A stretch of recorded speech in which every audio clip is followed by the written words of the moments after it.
Hi.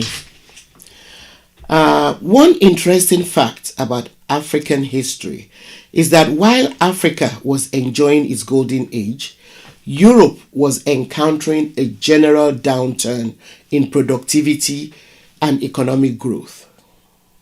Welcome to the Sankofa Pan-African series.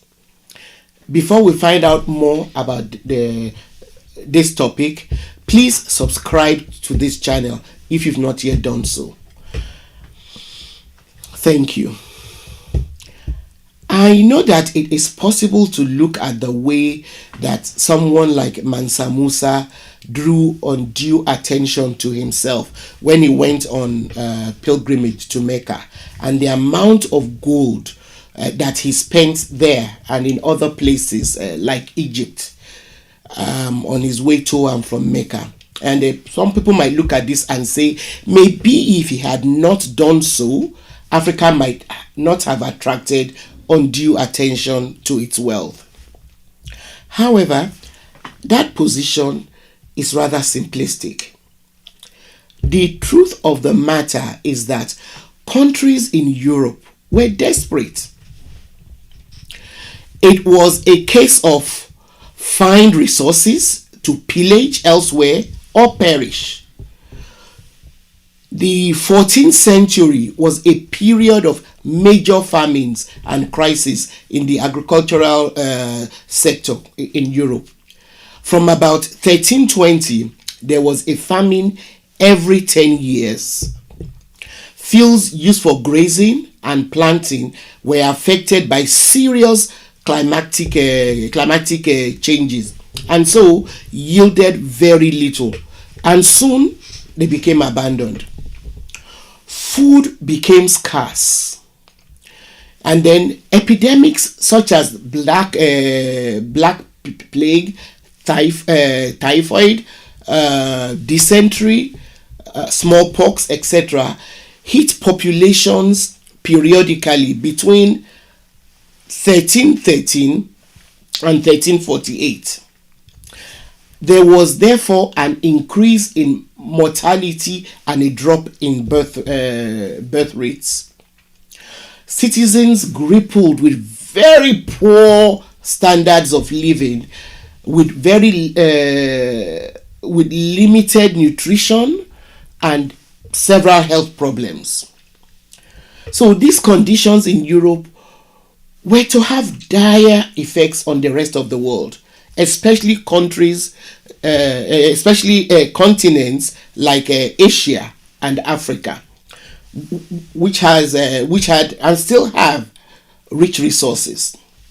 So most monarchs in Europe who had been looking for sources of wealth invested more in mercenaries who have now become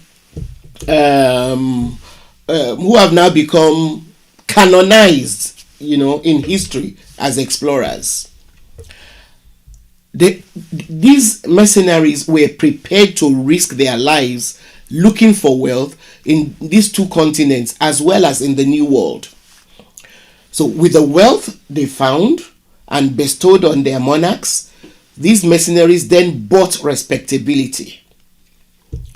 So also, based on the information provided by these mercenaries when they visited these continents,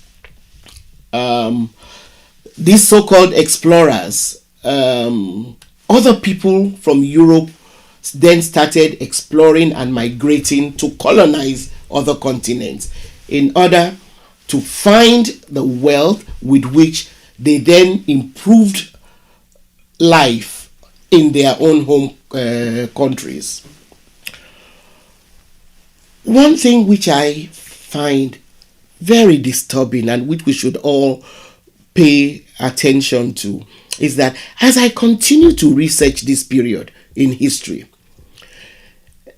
the irony of how migration has become so highly criminalized and politicized, so much so that a man like Donald Trump got elected based on a half-brained plan to stem immigration is just very puzzling.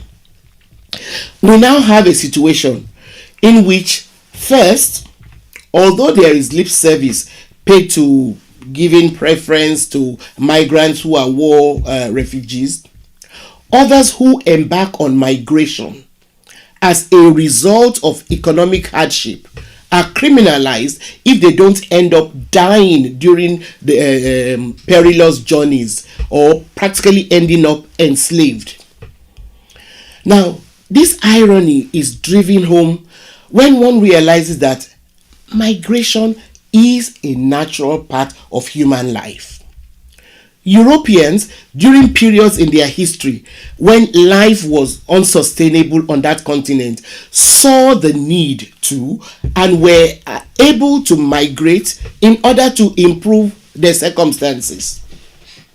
So, while I'm not advocating that Africans and people from other continents should be given free rein in the developed world and that everybody should just they should just open their borders and let everybody in so that they don't become overwhelmed, I believe attempts to stem the current tide of migration must prioritize the rights of human beings, to economic survival and free movement.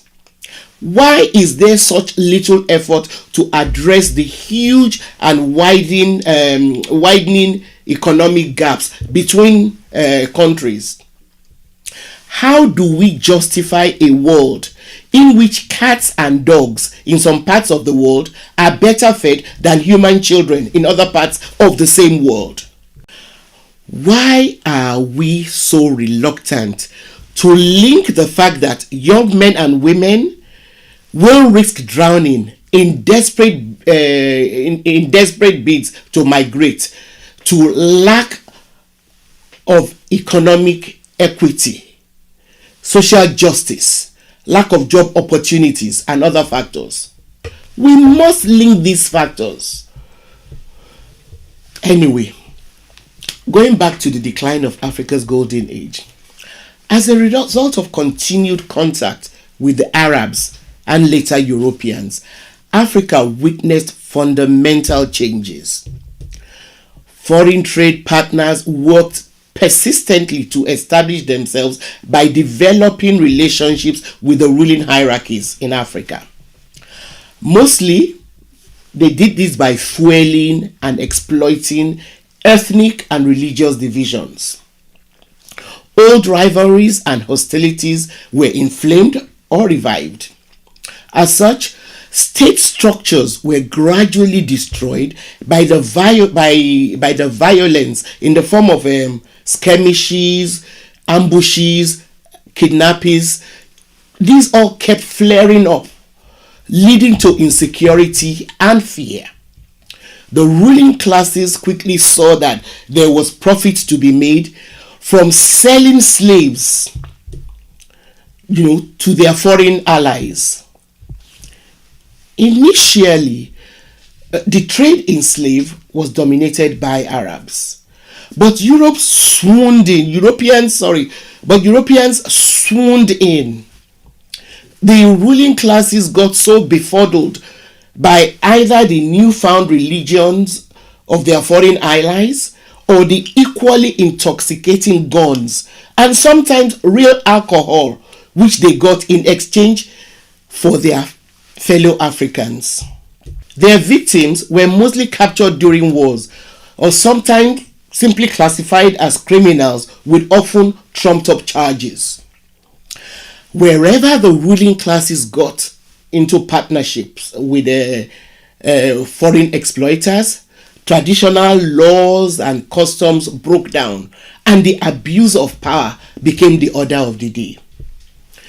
In a few cases, the economy might seem to boom temporarily, but generally the economy stagnated and then human resources were wasted as the foreign invaders kept extracting resources, to take to their countries.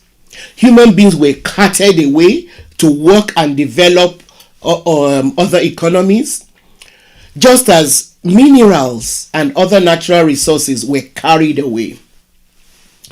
The ruling classes of Africa were so debauched by their alliance with their foreign exploiters that they did not even see that they were selling their people and resources for dud. The currencies that were introduced, that first the Arabs replaced trade by barter for actual goods, which was the way in which Africa used to trade. So the Arabs replaced the trade by barter for actual goods with cowrie shells and other worthless shells.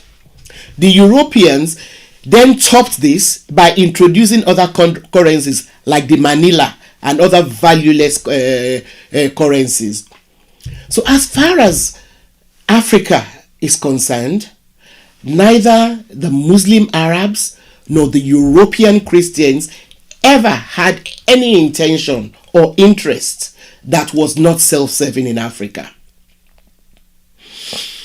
Once again, thanks for being a part of the Sankofa Pan-African series. We will continue with other empires which emerged in West Africa before moving eastwards in subsequent episodes. Meanwhile, please don't forget to send me your questions. I'd particularly like to find out what you think Africa, and indeed the world, would be like today if Africa had not been so badly exploited, pillaged, and colonized. Try and imagine what Europe, the US, and other parts of the American continent would be like without the human beings and natural resources that were stolen from Africa to develop those places. Send your comments on this and to send your comments on this to our community page. See you next time.